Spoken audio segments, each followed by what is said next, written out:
Salutations, people!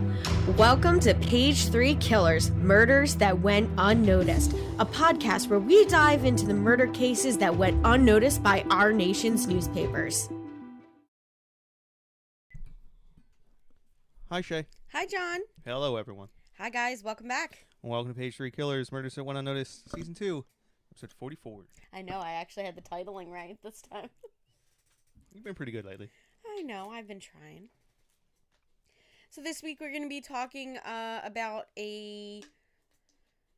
another southern murder. So we're going to go back down to Louisiana.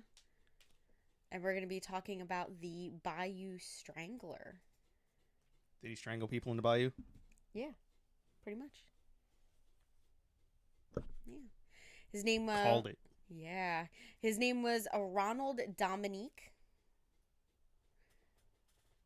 I know. Interesting name for a killer. Why is that interesting? Just a different kind of name, you know? People named Ron aren't killers? No, actually, funny enough, there's a lot of killers with the name Ron or Ronald.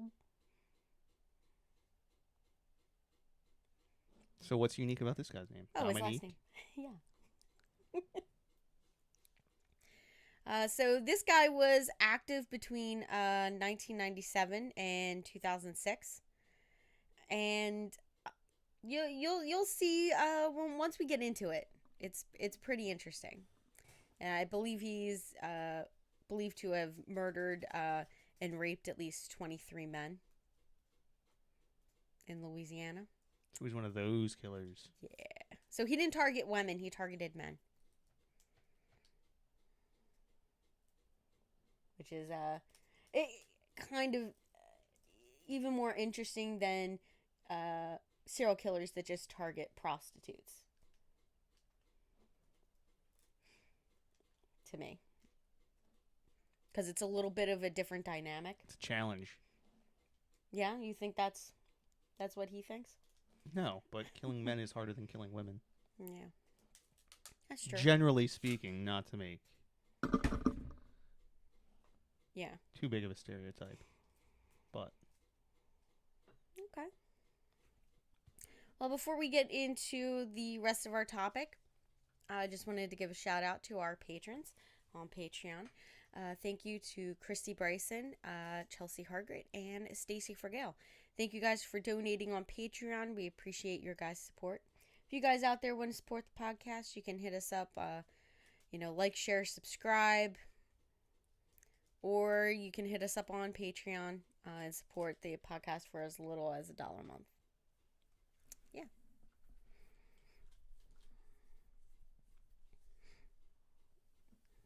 do it now. Yeah. So now we're going to get into our news. So I chose 2006 because that's when this guy, I believe, is apprehended. And oddly enough, he did not make the news whatsoever. Like, locally, he made the news, but nothing outside of Louisiana. Yeah, it's because no one really cares about the Deep South. Yeah, which is a kind of a shame. I mean... It's not Mardi Gras, it doesn't matter. Yeah. So, for our news, we had a bunch of things that totally ellipsed it. So, our first one would be on June 12th, Pittsburgh Steelers quarterback Ben Roethlisberger crashes his motorcycle near Pittsburgh's 10th Street Bridge, and then he is rushed to Mercy Hospital for emergency surgery. And I believe this happened a couple of times where he was, like, crashed or something on his motorcycle. Like, is that... Because I kind of remember somebody saying, like, oh, it's not the first time. Like... He's hurt himself several times outside of the playing field. Yeah. So, I mean... But this was pretty young in his... He was probably only in his... He's probably about 25, 26 at the time. I would think that, like, in your contract there would be stipulations like you're not allowed to do certain things. There is. A lot of guys aren't allowed to play recreational basketball. It's one of the big things. Motorcycles are another big thing. Maybe it wasn't in his particular contract. Or maybe he just didn't care. Yeah. because you could get in a lot of trouble, like with your contract, right? Like if you, Well, it could be voided. yeah, So say like his say he had guaranteed money or whatever, and he wasn't able to play anymore. They could be like, listen, it was a breach of contract, so we don't owe you any of this quote unquote guaranteed money. okay, yeah, Stuff like that. all right. So our next news story would be June 25th. So we have Warren Buffett donates over $30 billion to the Bill and Melinda Gates Foundation. It's a lot of money. Yeah, that's a lot of money. So do you want to read the next one? Spinach contaminated E. coli kills 2 and poisons over 100 in 20 states. Yep, and that's on September 15th. That starts. So I kind of remember this one, like them being like, "Don't eat spinach, E. coli," and like they pulled it from like It was from every like one grocery farm, store. right? Yeah. And they were like, "Oh, check your fridges." I mean, we didn't have to worry because my mom didn't eat spinach, so we never had it in the house. You know. Yeah, we weren't very big spinach eaters either. Yeah. Not until we moved in together, right? Well, no, not until I figured out how to cook for myself. Yeah. Because I always actually liked spinach. We just never ate it. Yeah. Well, I don't think I had ever had it unless it was like in a dip. You know? Just because my mom was like salad pack, like pre-cut salad. Just stuff that goes bad before you even get it home. Yeah, exactly. That was like her thing. Was like she would buy it and we would eat it that night and then put the rest in there and then it would go bad. Yeah, before the next day. Before the next time we opened it, it was a waste. Like I hated it. Yeah. So our next news story is September 24th. We have the New Orleans Saints play their first game in the Superdome since Hurricane Katrina, with a 23-3 victory over NFC South rival Atlanta Falcons. Yeah. Yeah, I think they went on to win the Super Bowl this year too. Yes, I believe they did. It was like Who did they beat out? I can't even remember who the Saints beat. 06. Yeah, I can't remember off the top of my head. I feel like it was like the Cardinals? No. Or like it was like a bird or something. I might be wrong. I might be really wrong. All right. So our next one is October 6th. I actually saw a documentary about this. Maybe not a documentary, but it was like I Survived or something like that. So on October 6th, a hazardous waste plant near Apex, North Carolina explodes, releasing chlorine gas and resulting in the evacuation of thousands and hospitalization of over 200 residents. And what's so surprising is like nobody remembers this I don't remember it. From that area. It's insane. Now, on December 10th, we have the Space Shuttle mission STS-116, which is the Space Shuttle Discovery, lifts off from the Kennedy Space Center on the first night launch since the 2003 loss of Columbia. Yep. There you go. So now we're going to get into our seedy side. Now, do you want to take the first one, John? Do I have to? Yes. In Miami, the Federal Bureau of Investigation arrests 7 men, accusing them of planning to bomb the Sears Tower and other attacks in Miami. Yeah. I kind of remember this one because of Sears Tower. Yeah. Although I believe this isn't like the first time that there's been a plot for the Sears Tower. I believe that there was actually one that happened like maybe decade earlier, or 1 or 2 decades earlier. Probably. It's a Yeah. pretty big target. Yeah. And that one there, I believe there was actually like extremists that like took it over. I'm pretty sure I'm thinking of the correct thing. Like there was like a hostage situation. Oh, I think you're right. Yeah, and it was like That was like that was a lot long ago. yeah, and they were like trying to get like the release of someone who was in detainment, or a group of people that were in detainment. It was like 70s or 80s or something like that. But yeah. So in August 10th is our next one. So we have the London Metropolitan Police make 21 arrests in connection to the apparent terrorist plot that involved aircraft traveling from the United Kingdom to the United States, which causes liquids and gels to be banned from checked-in carry-on bags. So, and this was like as of September 26th of that year, the Transportation Security Administration adjusts its ban on liquids, aerosols, and gels. The travelers are permitted to carry liquids through security checkpoints in containers of 3.4 ounces or less that fit comfortably in 1/4 size or quart-sized plastic zip-top bag. This procedure came to be known as the 311 for carry-ons. 3.4-ounce containers in 1 quart bag, 1 per passenger. Now this got my sister. The first time she ever, it might have been the second. I think it was the first time she ever took a plane.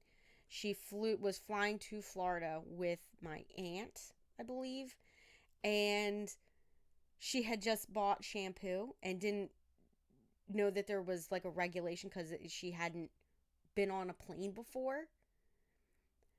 And they threw out her shampoo. You want to know she was so upset. You want to know how this how you know this was all nonsense? Because where would they dispose of this? Yeah, right next to them. If they thought it was a bomb or potentially a bomb, where's the last place you want it? Yeah, right next to you. Yeah, no, I feel Congratulations. I feel like it was like a procedure that they like enacted and then it just didn't make sense. But what are they like, instead of coming up with something that they could actually do that would I know it was all about like it's the perception. It's security making theater. People feel safer. But yeah. And I guess it was like to prevent you from getting what, like hazardous chemicals on there, like.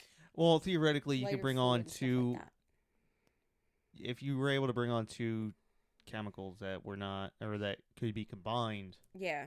To make a bomb. I think that's what they were scared of. Yeah. Yep.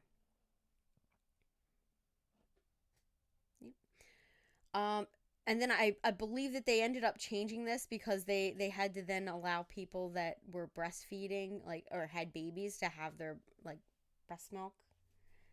So they had to make exemptions. Like. Yeah, well, I mean, you just clear it through whatever security. Yeah. And it has to be sealed, etc., etc., etc. Yeah. So the next one we have talked about before, which was the October 2nd Charles Carl Roberts, who was a 32-year-old milk truck driver, kills 5 girls at an Amish schoolhouse in Lancaster County, PA, before shooting himself. We've talked about this, I believe, once before. Yeah, I still don't understand why I did it. I don't think. I forget why. Yeah, all I remember is the footage of the parents like forgiving him. Yeah. And you're just like, oh my god, like, because of just their religious beliefs and all that.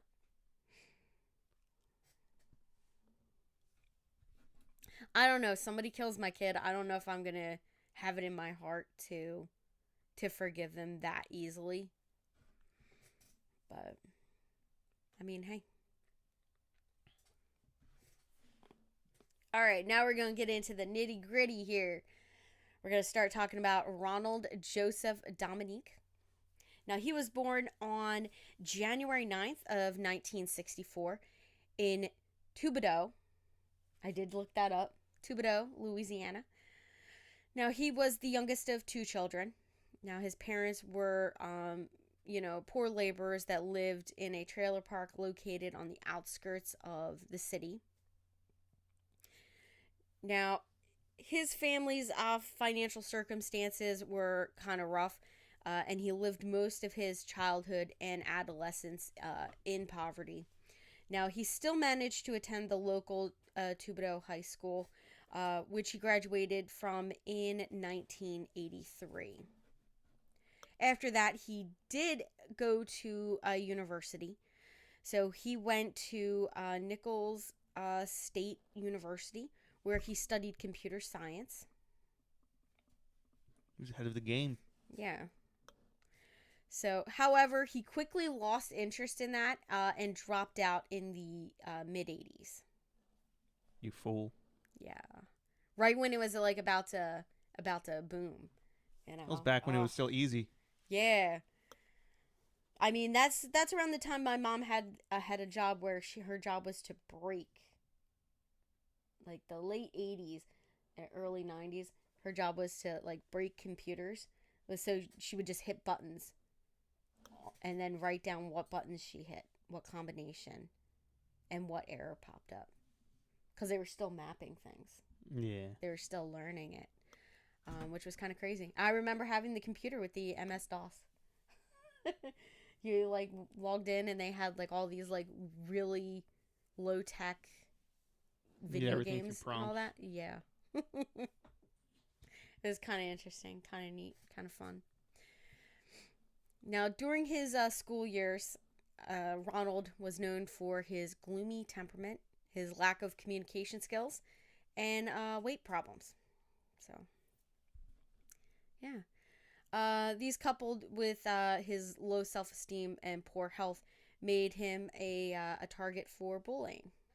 So he got bullied a lot. Now, despite singing in the school choir, Ronald Dominique was considered an unpopular social outcast since he didn't play sports and didn't do drugs or alcohol.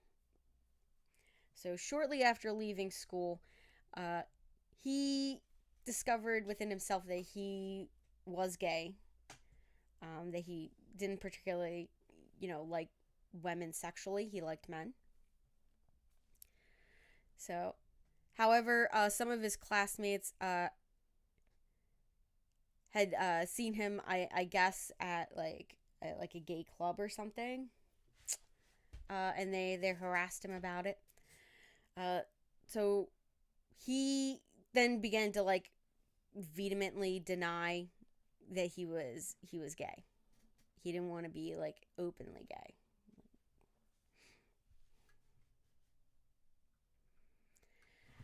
So now we're going to get into his criminal history. All right. So on June 12th of 1985, Ronald gets arrested on charges of sexual harassment and committed that he committed via phone. And then he got charged with that's pretty hard. Yeah. I imagine there was something else. And that's just what they charged him with. You know what? It was probably at this time, they do not have stalking charges. Aggravated stalking is not a thing. It's not a thing until the early 2000s. So there's no laws on the books. So he was probably calling up and sexually harassing somebody over the phone multiple times. And then they were like, okay, yeah, it's enough. Here, they charged him. It's on his record. He had to pay a $75 fine. That's it. Slap on the wrist. So, because of his lack of education, Ronald was forced to engage in low-skilled labor for the next following few years. and struggled to hold down a job due to his disciplinary issues. So I'm assuming that he had like some anger issues. Don't do it. I won't. Don't tell me what to do. Yeah, exactly. Like that kind of mentality and anger issues and stuff like that. So he was unwilling to keep a steady job for long periods of time. He survived by living off of relatives and other people's income. Now, it was mostly his mother and older sister that he lived with on and off around this time. They were the ones that primarily financially supported him. So, yeah. Now, he was arrested for drunk driving in May of 1994 and was fined for that offense. No jail time that I saw. Now, 2 years later, on August 25th of 1996, a partially naked male youth jumped out of a window at Ronald's sister's residence. And Ronald was living there at the time. Now, that young man ran up to one of the neighbors' houses and said that Ronald had raped and attempted to kill him. So, Ronald gets arrested by the police and charged with, these crimes. And his bail is set at $100,000.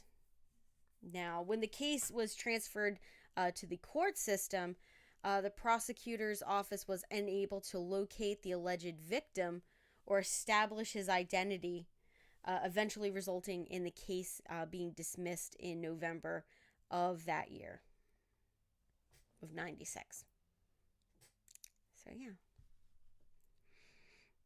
Now, on February 10th of 2002, Ronald is arrested again. Now, this time for assaulting a woman in Terrebonne. Terrebonne? Yeah, Terrebonne Parish during a Mardi Gras festival. Now, he claimed that the woman had hit a baby stroller in one of the parking lots due to her dangerous driving. He began to have an argument with her, demanding an apology. After the woman apologized, he punched her in the face. Now, so he punched her in the face for hitting somebody else's stroller? Yeah, like it has nothing to do with him, Okay. from my understanding. Now, I could be wrong about that, but from everything that I found, it was just like a random person's, like, baby stroller. I am not even sure if there was a baby in the stroller at the time. Which is... I mean, I guess if you hit a baby stroller with your car because you're being reckless in a parking lot, you probably deserve to get punched in the face. Yeah. I mean, she apologized, and I don't think that that's a reason to be violent with someone.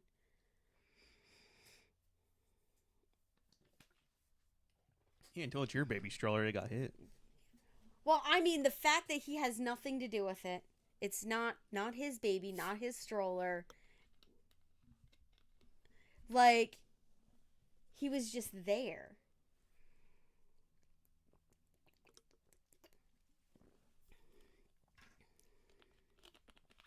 Now, he was charged, but the case was later dropped after an agreement of reconciliation was reached between him and the woman with whom he had made amends with. So, yeah.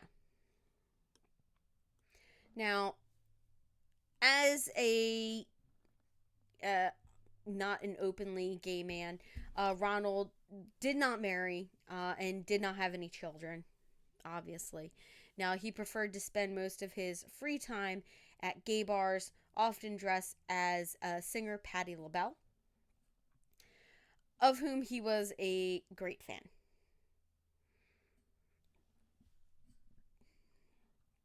Now, Ronald was unable to establish a serious relationship and was often looked down upon by the local gay community. I wonder why. Yeah. I mean, there's a lot of people out there that will say, there was just something off about him. Like, and I feel like a lot of people, like, there are people that are taken in by serial killers, had relationships with them, and didn't think anything was wrong, with this person. And then there's other people that, like, met them, and they're like, oh no, there was definitely something wrong with them. Like, I just couldn't put my finger on it. Like, but it was like really obscure. And then they're like, oh, it turns out he was a serial killer. There you go. I feel like that there's a lot of people that can sort of like read people better than others, and that's probably the people that, like, So he was just giving off weird vibes? yeah, he was giving off weird vibes, and they just didn't, they were like, yeah, I'm not super comfortable with this. Now, for his murders that he's going to start committing now, he tended to choose teenagers and men aged between 16 and 46. Not all of them were homosexuals, so not all of them were gay. So some of them were straight men. Now, most of the victims were African American, like himself. He was. I did forget to mention this. If the name didn't, imply it, he is an African of African American descent, which makes him sort of an outlier on serial killers. Like, at this time, they believed that only white males could be serial killers. And that women and African American males or African females were, like, outside of that. Like, they could be serial killers, but it's less likely than a white male being a serial killer. Because at this time, most of the serial killers caught were white males. So they kind of had skewed numbers here. Now, he would often meet his victims during walks or drives in his pickup truck, as well as gay bars. So that's where he would, like, pick up, his victims. Now, he would often lure them with offers of alcohol, drugs, housing, group sex with his supposed girlfriend. So I'm assuming that that's how he lured in his straight victims. Was like, hey, I got a girl, and she, she's into, like, some kinky stuff, like multiple guys, you in? And so he's like, some of those guys were like, oh yeah, that sounds like a party. So. Now, after successfully convincing potential victims to accompany him, he would lure them into his home or his trailer, where he would overpower them. Now, he would tie them up and rape them. Now, according to the investigators, after he was finished having his way with them, he would then strangle his victims. Following the actual murder, he would then take the body, put it into the back of his truck, and dump it along in the remote rural areas in one of 6 nearby parishes. So parishes are like townships, whereas, like, here we would say, like, Bristol Borough, Tully Town, yeah. Like, so. Well, no, they replace counties. Yeah. A parish is the same thing as a county.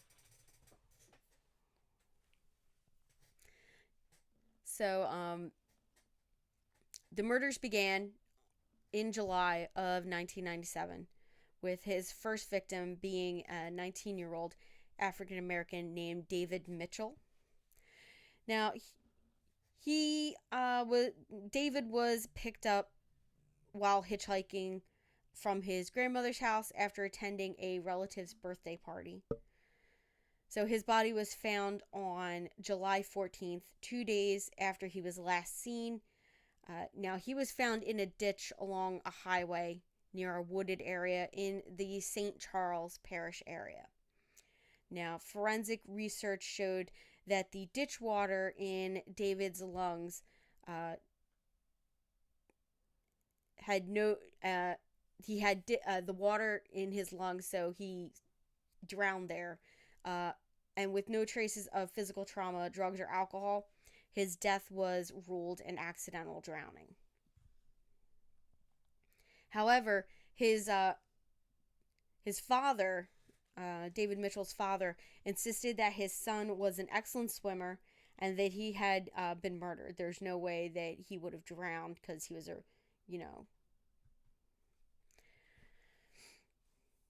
Now, the water level apparently was low, and the fact that David Mitchell's trousers, his pants, had been lowered to his ankles when he was found led a lot of people to suspect, I think the cops are wrong about this. I don't think he died accidentally. This is a little suspicious. So after Ronald Dominique's later confession, David Mitchell's relatives denied that he was gay or used drugs or had financial troubles, which is what was implied by Ronald. Now, the next two murders also took place in St. Charles Parish. Now, the first was in December of 1997. Now, he, at this time, strangles 20-year-old Gary Pierre, who had been recently arrested for drug trafficking, and he just been recently released.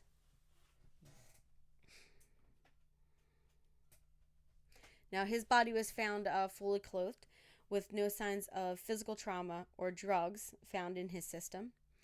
Now, the second of those two occurred on the July 31st, 1998, where he killed 38-year-old Larry Ranson, a drug-addicted vagrant. So basically, he was homeless, drug addict.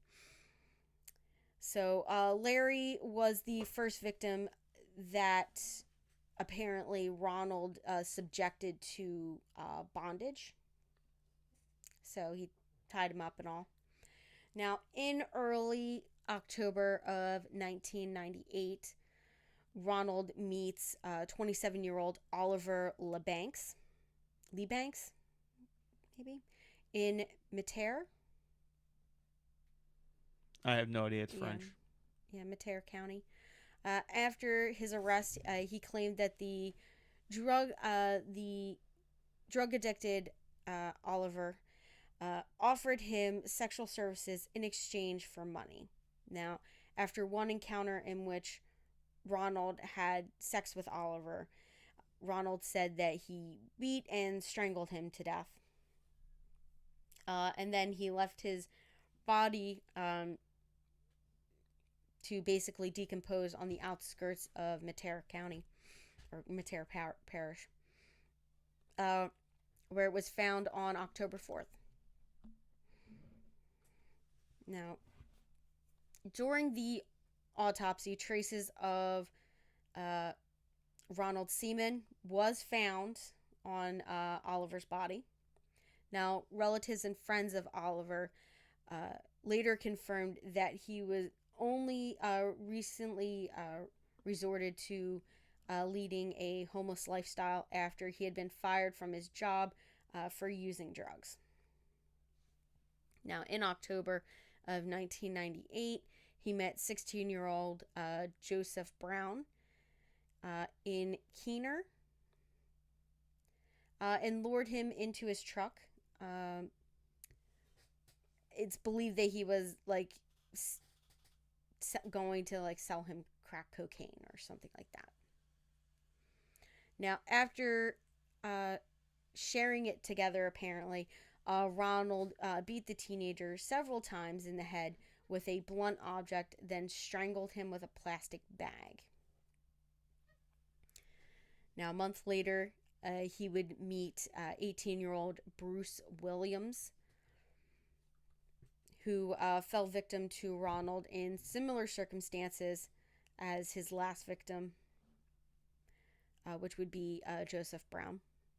Now, in May of 1999, Ronald was cruising around Keener, and he came across 21-year-old Manuel Reed,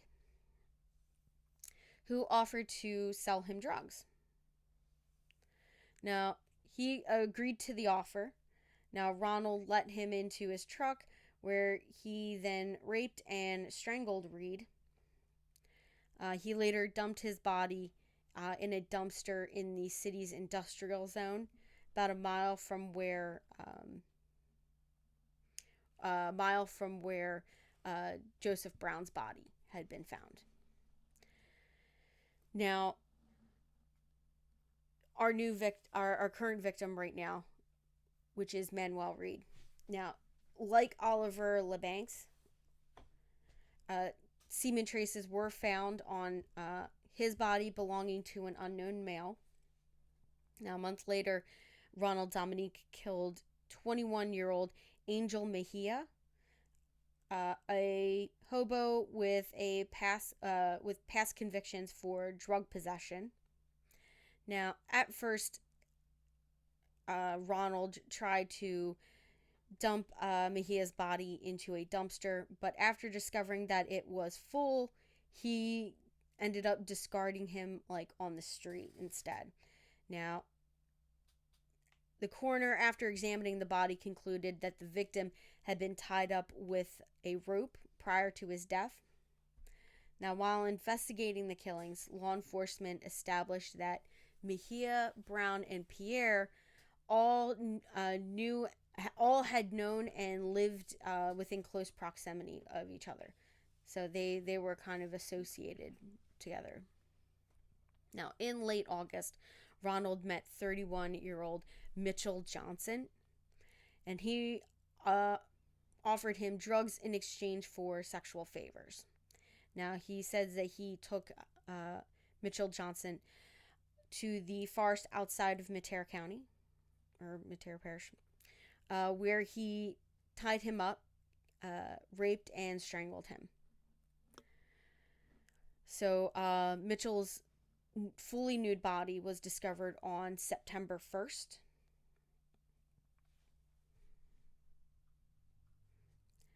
And then, like, it just seems like one after the other, after another with this guy. So in January of 2000, he claims his next victim, which would be 23-year-old Michael Vincent in La Fourche Parish. Now, in early October, he became closely associated with 20-year-old Kenneth Randolph Jr., who was a child molester living near him in the trailer park that he lived at. Now, Ronald lured Randolph into his trailer, telling him that a girl he had staying there wanted to have sex with him. So this guy who's a pedophile is just like, oh yeah, really? He just walks right in there. I mean, I'm not excusing most of the murders, but if this one here, you know, yeah. So once Randolph walks in, he attacks and murders him. He then took the body to a field outside of the city where the partially naked remains were found on October 6th of that year. So on October 12th of 2002, in the late evening, Ronald met 26-year-old Anoka Jones, a financially strained petty criminal on the streets of Huma? Huma? I am butchering that one. I have no idea. Huma? That would be my guess. Yeah. Now, he attacked Jones, after which he then tied him up, raped, and strangled him, like many of the other victims. He has an MO. Yeah, so, like, he has this very specific way that he likes to do things. So, now, Ronald later ends up dumping his body under a highway overpass, where it was discovered several hours later. So in late 2002, Ronald and his sister moved to a rural, unincorporated community of Bayou Blue. There he found a job as a specialist who checked electricity levels at the local power supply, which allowed him to periodically travel. Now, around this time, Ronald kills 19-year-old Datrell Woods. I believe that's how the first name is spelled. If not, I apologize. Now, he ends up dumping both him and his bicycle. So he ends up dumping Datrell's body and bicycle in a reed field. So, Datrell, his decomposing remains are found, are undiscovered until May of 2003 on the 24th. Now, the cause of death was deemed asphyxiation. Sorry.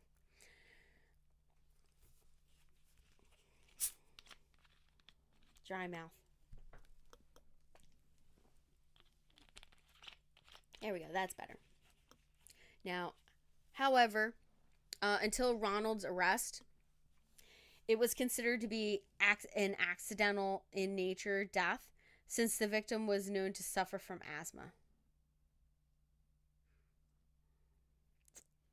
So, in October of 2004, Ronald lured 46-year-old Larry Matthews to his house with the promise of drugs. Now, during this process, Matthews lost consciousness due to an overdose, after which Ronald raped and strangled him. Now, he later dumped Matthews' body 20 miles away from the crime scene. Now, nobody initially reported Larry Matthews missing, since he was, regularly homeless. So, and his body was later identified via fingerprints. So Ronald Dominique's next victim would be 21-year-old Michael Barnett, whose body was found on October 24th of 2004. Now, in February of 2005, Ronald murders 22-year-old Leon Lorette. Sorry. Now, Leon was a homeless alcoholic who had previously lived with two of the other victims, which would be Barnett and Jones. So Leon was even considered as a prime suspect in Jones's murder, as he was the last person to see him before he went missing. See, you should have just left that guy alone. They would have thought it was him the whole time. I know. I would have, thrown it off. But, I mean, hey, he's got, a screw loose and, issues that cause him to kill people. So, 2 months later, in April, Ronald meets 31-year-old August Watkins. Now, Watkins is a homeless man who he ends up luring into his truck with the promise of an overnight stay. After Watkins ends up in Ronald's trailer, Ronald gave him alcohol and offered him to have sex with a supposed female acquaintance before trying to tying him up, raping, and strangling Watkins.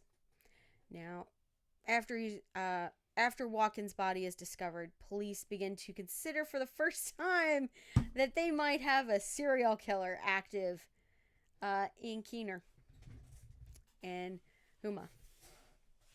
Yeah, I mean, this has been going on for years, and it's 2005. And they're just like, years or so. You know, a lot of these look a little similar.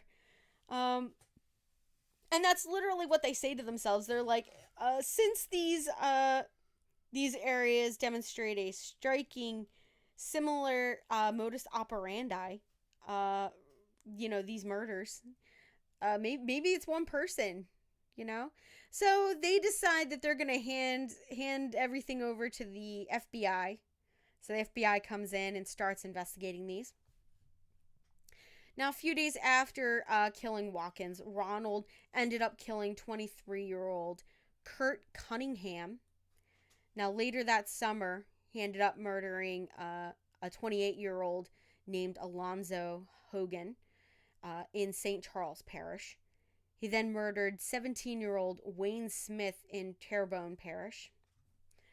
Now, he lured them both in under the pretense of having sex with one of his female friends. Now, unlike his previous victims, Hogan and Smith had no prior criminal convictions and were not known drug users. So, Hogan had been raped by Ronald pre-mortem with no traces of semen being found on Smith's body.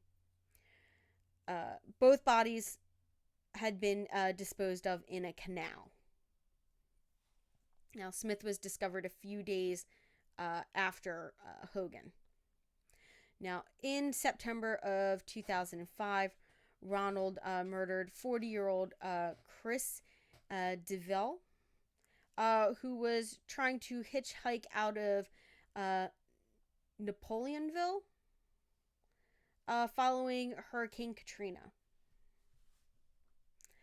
Now, he later ended up dumping Chris's body in a reed field where his skeletal remains were discovered the following month and identified by relatives only via his ID cards that were found in his belongings with his body. Now, in late November, Ronald killed 21-year-old Nicholas Pellegrin in La Fourche Parish. Now, during the investigation into his death, Pellegrin's relatives told the police that shortly before his death, the deceased man had borrowed $400 from a local drug dealer. Now, he missed a payment date, apparently, after which he started receiving death threats. Now, therefore, prior to Ronald's capture, it was believed that his death he had run afoul with this drug dealer, and this drug dealer had killed him for the $400, which I don't get. One, a dead man can't pay you back your money, right? So you don't kill somebody that owes you money. Yeah, you do. It's a $400 advertisement fee. That's what that is. So you hit the guy that owes you less money? Yes. Okay. To throw out so an empty threat isn't. People don't fuck with you in the future. Exactly. So you're people understand your threats aren't empty.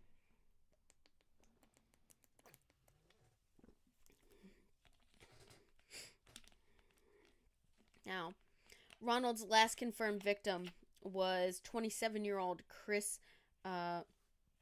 Shutterfield. Now, Shutterfield, I believe, was bisexual, and he had met Ronald Dominique, in the summer of 2006, after which the two had begun dating.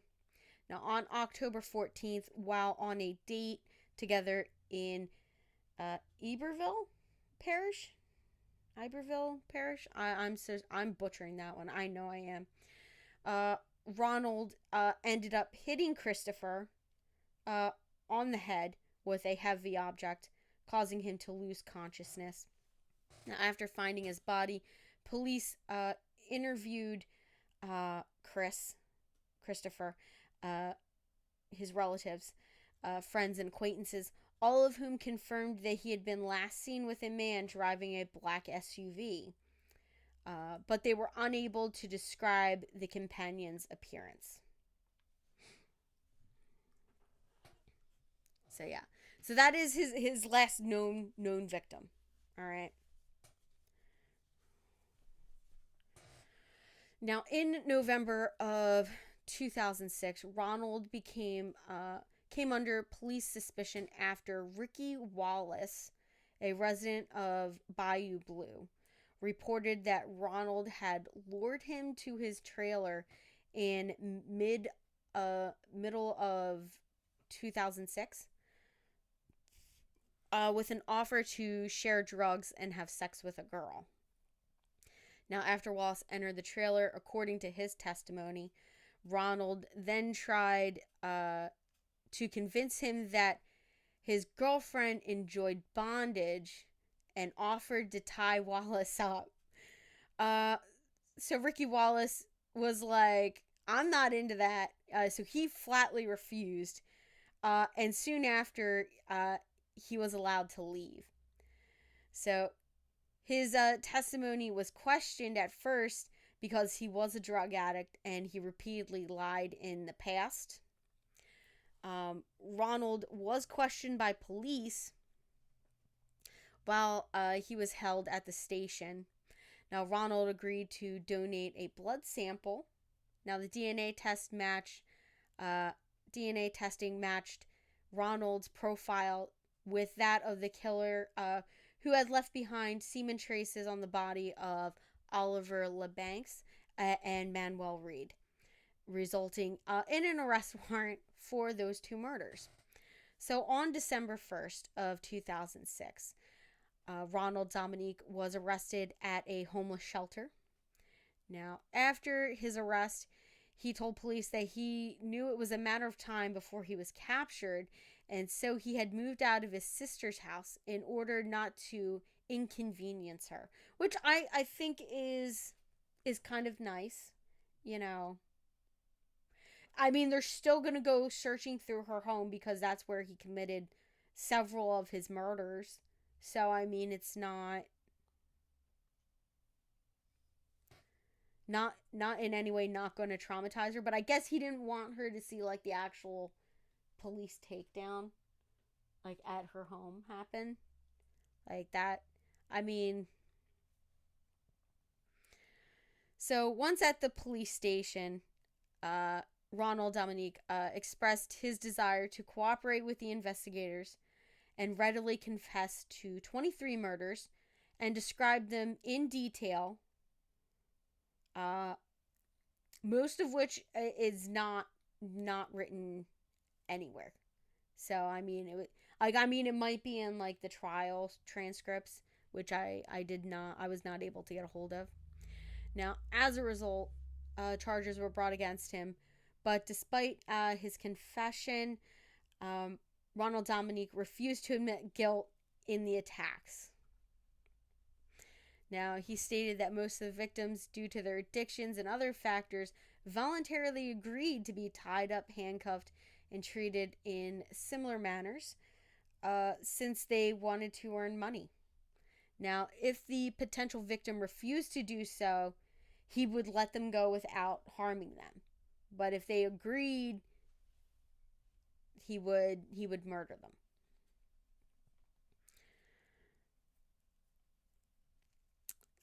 So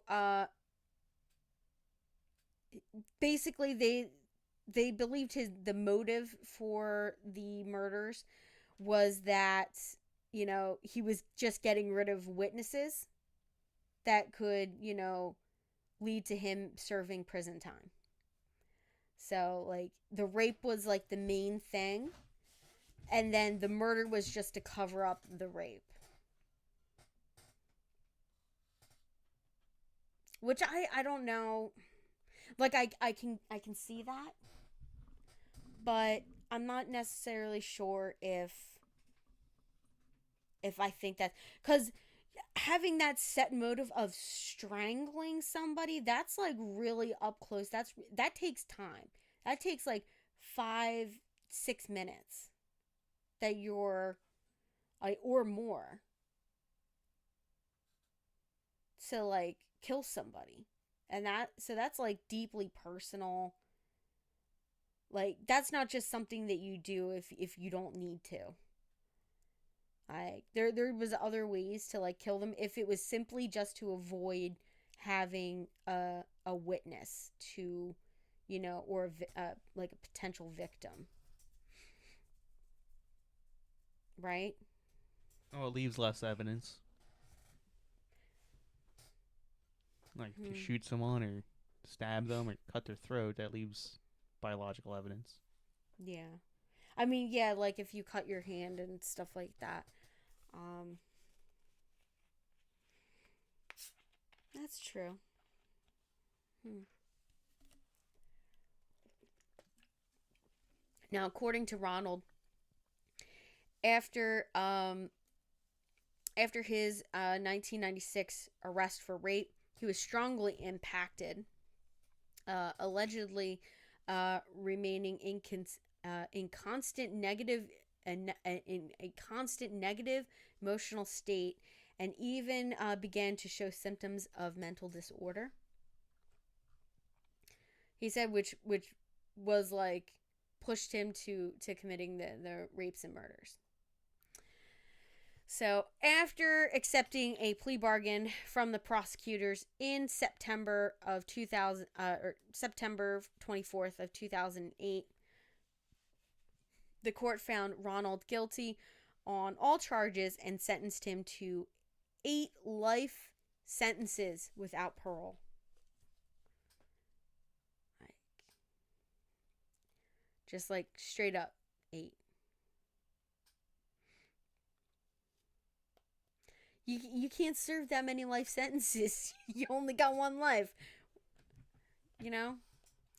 But I guess that's just like a way of saying like you're never getting out. Yeah. So that's everything on Ronald Dominique, the Bayou Strangler. And I was like kind of shocked that there wasn't more stuff in the media about him. Like, I don't remember hearing anything about this, and it was only from looking at cases out of Louisiana that I actually even saw this one. I had never heard of him before looking this up. And there are several like there's a couple of like shows about him, but most of them are from like this year. Like 2 of them are from this year, and then 3 of them are from like years ago. Like there was like a documentary film in 2011 called Bayou Blue. There was a killer profile made in an episode about the case. I'm guessing the show was called Killer Profile. That in 2003, which I've never seen. And then it was also featured in Killers Behind the Myth in 2015, which I've never even heard of that series.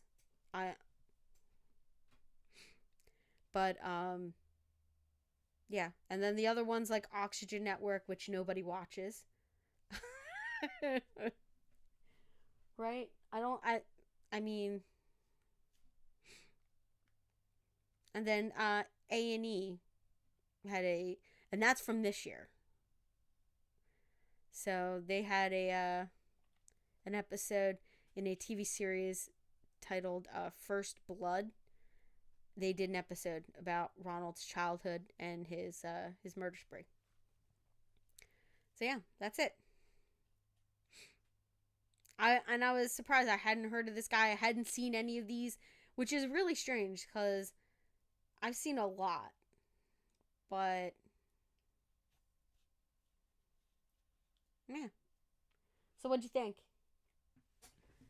Yeah. That's it? That's it. You don't have any thoughts or other opinions? I mean, about what? About this guy and his crimes. I mean, I don't know. You're terrible. I mean, what do you want me to say? Yeah. Yeah, he's a dirtbag. Yeah. That's about it. Okay. All right, let's close it out. Bye. Bye, guys.